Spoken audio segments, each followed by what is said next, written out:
peristiwa, berkatalah Yesus kepada orang banyak dan murid-muridnya, ahli-ahli Taurat dan orang-orang Farisi telah menduduki kursi Musa.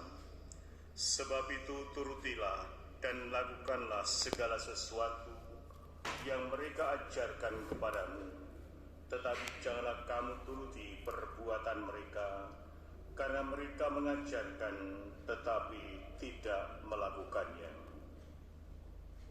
Mereka mengingat-ingat beban berat, lalu meletakkannya di atas bahu orang, tetapi mereka sendiri tidak mau menyentuhnya.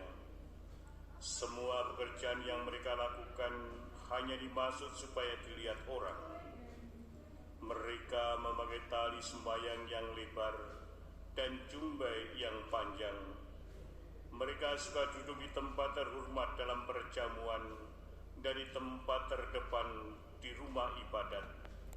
Mereka suka menerima penghormatan di pasar dan suka dipanggil rabi. Tetapi kamu janganlah suka disebut rabi, karena hanya satulah rabimu, dan kamu semua adalah saudara. Dan janganlah kamu menyebut siapapun bapa di bumi ini, karena hanya satulah Bapamu, yaitu Dia yang di surga. Janganlah pula kamu disebut pemimpin, karena hanya satu pemimpinmu, yaitu Kristus. Siapapun yang terbesar di antara kamu, hendaklah ia menjadi pelayanmu. Barang siapa meninggikan diri akan direndahkan, dan barang siapa merendahkan diri akan ditinggikan. Demikianlah sabda Tuhan.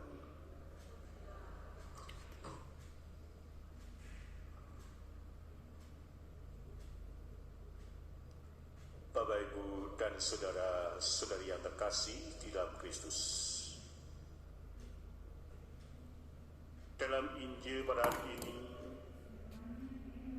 terasa atau tidak bahwa Yesus mengecam para ahli Taurat dan orang-orang Farisi dengan keras, bukan karena apa yang mereka ajarkan, melainkan karena mereka tidak melakukan apa yang mereka ajarkan. Itulah yang dikritik keras oleh Yesus terhadap perilaku orang-orang Farisi dan para ahli Taurat. Mereka suka duduk di bagian paling depan di rumah ibadat. Mereka duduk di tempat terhormat dan melakukan pekerjaan hanya sekedar agar dilihat baik dan dipuji oleh orang-orang pada waktu itu. Bapak, Ibu, dan saudara kasih, Yesus berkata, barang siapa terbesar di antara kamu, hendaklah ia menjadi pelayanmu. Apa yang terlintas dalam pikiran kita ketika kita mendengar istilah pelayan ini? Mungkin bagi orang modern, terlebih-lebih kaum muda, seringkali merasa aneh ketika mendengar kata pelayanan itu sendiri. Mungkin kita membayangkan sebagai asisten rumah tangga di keluarga kita masing-masing. Mungkin kita membayangkan juga orang-orang yang membagi-bagikan sembako kepada orang-orang miskin yang dilakukan oleh gereja. Atau mungkin kita membayangkan menjadi seorang lektor, menjadi anggota KUR, atau aktivis gereja lainnya. Namun sejatinya, semua orang dan kita semua adalah dipanggil untuk menjadi pelayan Tuhan berkat baptisan yang kita terima. Sehingga siapapun yang sungguh-sungguh merasa dibaptis dan mengaku dibaptis dan menjadi pengikut Kristus haruslah menyadari bahwa kita adalah pelayan Tuhan. Bapak, Ibu, dan saudara kasih, melayani Tuhan pada zaman sekarang ini bukannya tanpa tantangan. Pada zaman sekarang ini tantangan yang muncul bagi kita sebagai pelayan Tuhan adalah kecenderungan untuk bertindak seolah-olah diri kita adalah tuan dan bukan seorang pelayan. Misalnya saja ada seorang ketua lingkungan atau pengurus lingkungan yang mengajak anggota lingkungannya aktif di dalam pertemuan lingkungan selama masa Prapaskah, tapi dengan ancaman kalau selama pertemuan masa Prapaskah tidak hadir, maka nanti kalau minta surat-surat tidak akan diberi. Bahkan kalau mati pun biar berangkat sendirian. Wah, luar biasa, ya kan?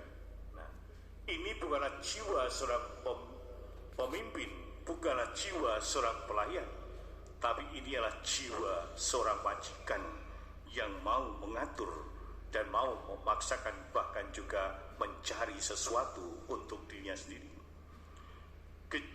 Gejala zaman sekarang, orang ingin mendapatkan suatu penghargaan, ingin mendapatkan suatu pengakuan di dalam pelayanannya itu sendiri.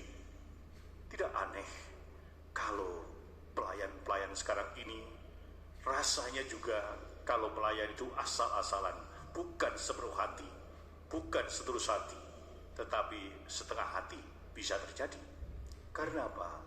Hidupnya, jiwanya tidak disemangati oleh jiwa pelayan sendiri.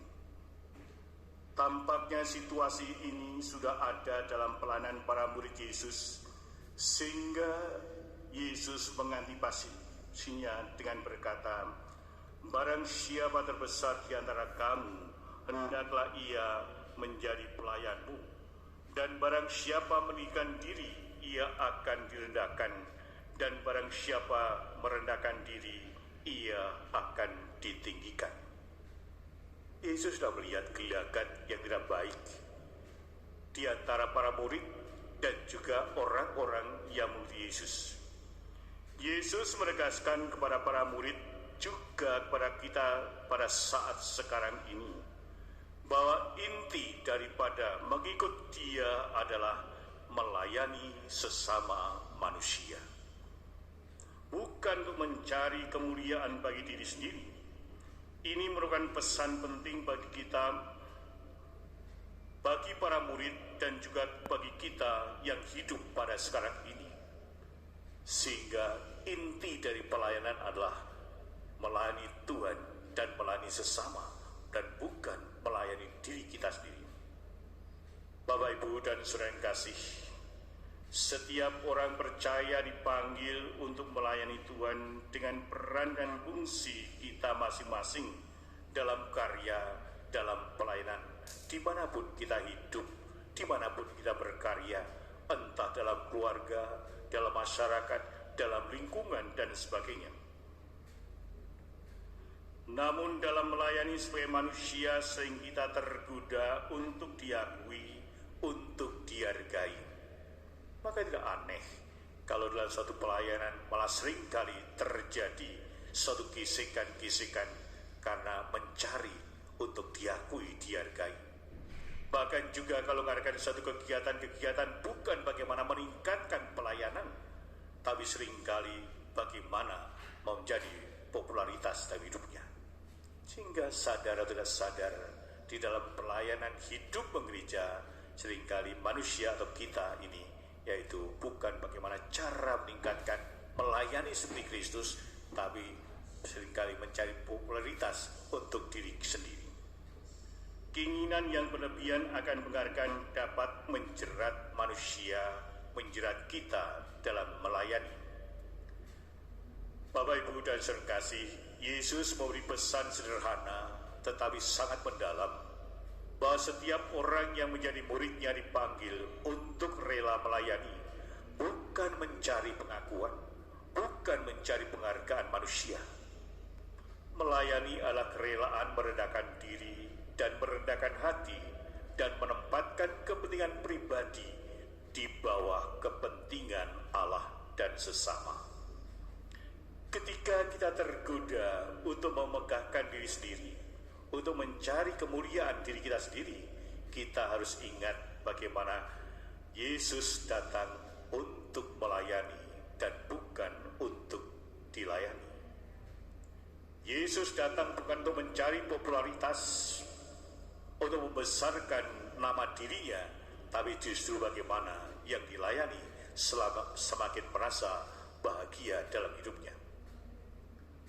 Ada seorang pemimpin perusahaan yang sukses. Pemimpin ini sangat rendah hati. Pada suatu hari, dia mengadakan pertemuan dengan pegawainya yang Kristen. Dia berkata demikian, "Karena hidup kita ini bagi Kristus, kita perlu meneladani Dia yang rela melayani tanpa mencari pujian orang lain bagi Dia sendiri." Prinsip ini dihidupi dan dihayati oleh seorang pemimpin tadi dalam menjalankan tugasnya memimpin suatu perusahaannya dalam kehidupan sehari-hari. Ia mau bersahabat dan bergaul dengan siapapun, dari pegawainya yang paling atas sampai pegawainya yang paling rendah, sederhana sekalipun. Orang-orang yang mengenal pemimpin tersebut dapat memberikan penilaian bagaimana ia senang bergaul dan bersahabat dengan orang-orang dari semua lapisan masyarakat serta melayani mereka dengan penuh kasih. Ia membantu banyak orang yang berada dalam kesulitan tanpa merasa perlu diakui atau diketahui oleh mereka yang dibantu itu sendiri. Dan ini sungguh-sungguh terjadi, ada pada zaman sekarang ini. Orang yang memiliki jiwa pelayanan yang tulus seperti ini. Bapak, Ibu, dan saudara kasih, mungkin kita pernah berjumpa kisah hidup orang-orang Kristen seperti itu. Mereka dapat menjadi undangan, sekaligus inspirasi bagi kita untuk melatih hati dan sikap hidup untuk meneladani Kristus, Sang Pelayan sejati. Dari teladan kerendahan hatinya yang sempurna, kita bisa belajar sekaligus waspada, jangan sampai kita tergoda untuk mencari kemuliaan kita sendiri, untuk mencari popularitas di dalam melayani sesama manusia. Jangan sampai kita sudah sombong atau merendahkan orang lain karena kita merasa bisa melayani orang lain. Bapak, Ibu, dan saudara kasih, melalui perbuatan dan pelayanan kita, orang lain harus dapat merasakan kasih Kristus, bukan untuk mencari pujian atau sanjungan oleh manusia atas keberhasilan kita, melainkan sebagai bentuk ketaatan kita kepada Dia yang telah ditinggikan, yaitu Yesus sendiri. Yesus ditinggikan karena pelayanannya secara total dan radikal kepada sesama manusia.